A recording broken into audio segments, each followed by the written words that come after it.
Tak jo, vítejte u dalšího dílu naší série Full Business.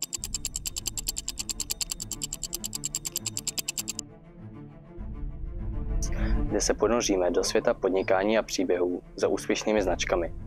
Dnes se podíváme na ikonickou, energetickou značku, která nejen změnila hru ve světě nápojů, ale stala se i symbolem energie a odhodlání.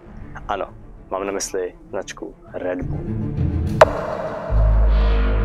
Značka Red Bull byla založena rakouským podnikatelem Dietrichem Mateschitzem a thajským podnikatelem Chaelo Youvidhou.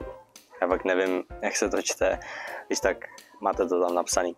Jejich společný příběh začal v 80. letech, kdy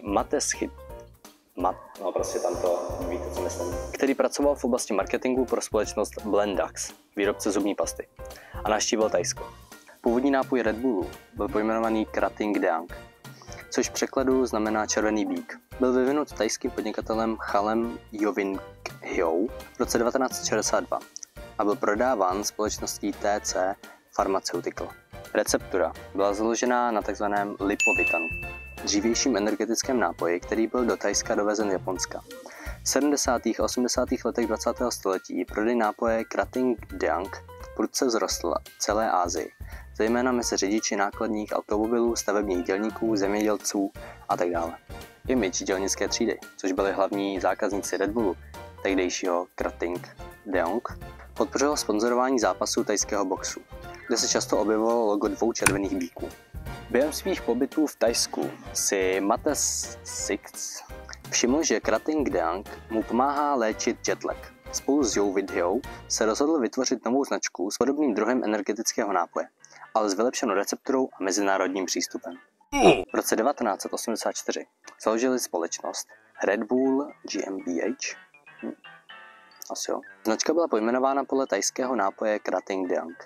Vývoj nové receptury a designu nápoje byl iniciován a během let 1984 až 1987 spolupracoval Mateschitzs s TC Pharmaceutical na úpravě Krating Deang pro evropský trh.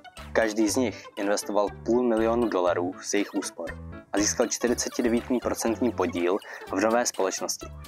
Zbývající 2% přenechali Youvidhounovi, synovi Chalermovi, ale bylo dohodnuto, že společnost povede Mateschitzs.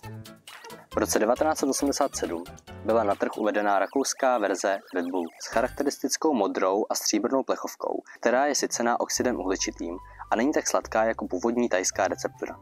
Byl prodáván výhradně ve spolupráci s vybranými partnery a obchody, což mu dodávalo dojem exkluzivity. Mateschitzs a Youvidhou zkusili unikátní marketingovou strategii, kdy věnovali velkou pozornost brandovým aktivitám a vytvořili image nápoje jako produktu pro lidi se zaneprázdněným životním stylem. Což jak vidíme i teď.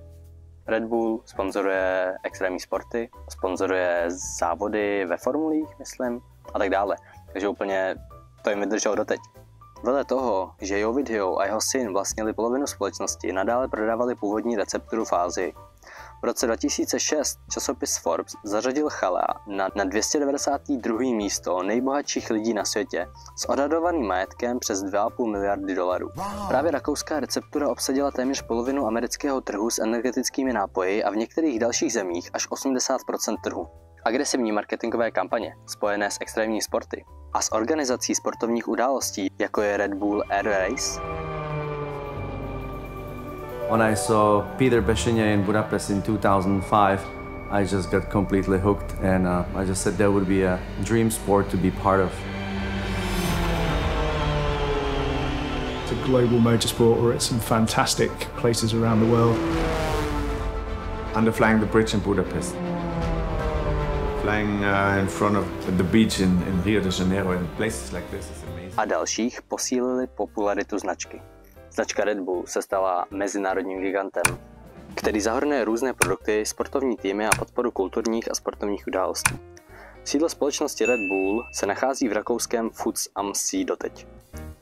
Závěr mého videa o vzniku značce Red Bull ze série Full Business nám ukazuje, že úspěch této značky není pouze o výrobku samotném, ale spíše o inovativním a odvážném přístupu k marketingu a podnikání. Red Bull se z malého nápoje pro zaneprázdněné lidi stal celosvětově uznávanou značkou, která spojila svůj produkt s adrenalinovými zážitky a životním stylem. Tento příběh nám ukazuje, že kreativita, odhodlání a přizpůsobení se novým trendům jsou klíčové pro úspěch v podnikání. Značka Red Bull je inspirativním příkladem toho, jak lze vybudovat globální fenomén, který oslovuje a motivuje lidi po celém světě. Tak jo, napiš mi do komentářů, co bys chtěl příště za video, či za firmu a čau. Lev. A heleho, král džungle. Tak to chce Red Bull. Red Bull? A s ním budeš rychlejší než lev? Nepotřebuju být rychlejší než on. Stačí, když budu rychlejší než ty. Red Bull vám dává křídla.